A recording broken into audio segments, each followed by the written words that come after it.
अतुल सावे यांना मंत्रिपद मिळाल्यानंतर त्यांच्या छत्रपती संभाजीनगरच्या बजरंग चौक या कार्यालयासमोर कार्यकर्त्यांकडून जल्लोष करायला सुरुवात झालेली आहे। आपण बघू शकता की अतुल सावे समर्थक या ठिकाणी एकत्रित झालेले आहेत। फटाके फोडत लाडू वाटत या ठिकाणी त्यांच्याकडून जल्लोष सुरू आपल्याला पाहायला मिळते। जोरदार घोषणाबाजी अतुल सावे यांच्या समर्थकांकडून केली जाते। अतुल सावे यांना आता तब्बल तिसऱ्यांदा हे मंत्रिपद मिळालेलं आहे, त्यामुळे या कार्यकर्त्यांमध्ये वेगळा जोश निर्माण झालेला आहे।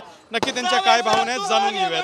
काय सांगा, आज या ठिकाणी राज्याचे मुख्यमंत्री माननीय देवेंद्रजी फडणवीस साहेब यांच्या नेतृत्वात तिसऱ्यांदा माननीय नामदार श्री अतुलजी सावे साहेब यांनी शपथ मंत्रिमंडळात त्यांचा समावेश झाला आणि राज्याचे मंत्री म्हणून त्यांनी पुन्हा एकदा शपथ घेतली आहे। नक्कीच येणाऱ्या काळात मराठवाडा असेल, महाराष्ट्र असेल, तसेच पूर्ण संभाजीनगर जिल्ह्यामध्ये मोठ्या प्रमाणात विकास झाल्याशिवाय राहणार नाही असा आम्हाला विश्वास वाटतो। धन्यवाद।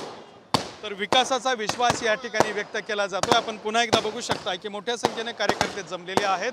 मिठाई वाटत, फटाके फोडत, घोषणाबाजी करत या ठिकाणी त्यांच्याकडून जल्लोष सुरू आहे। कॅमेरामन अमित ताडे सोबत दत्ता कानवटे, TV9 मराठी, छत्रपती संभाजीनगर।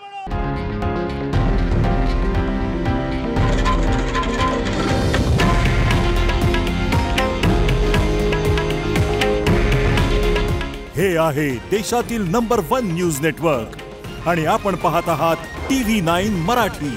काळजी तुमची, हित महाराष्ट्राचं।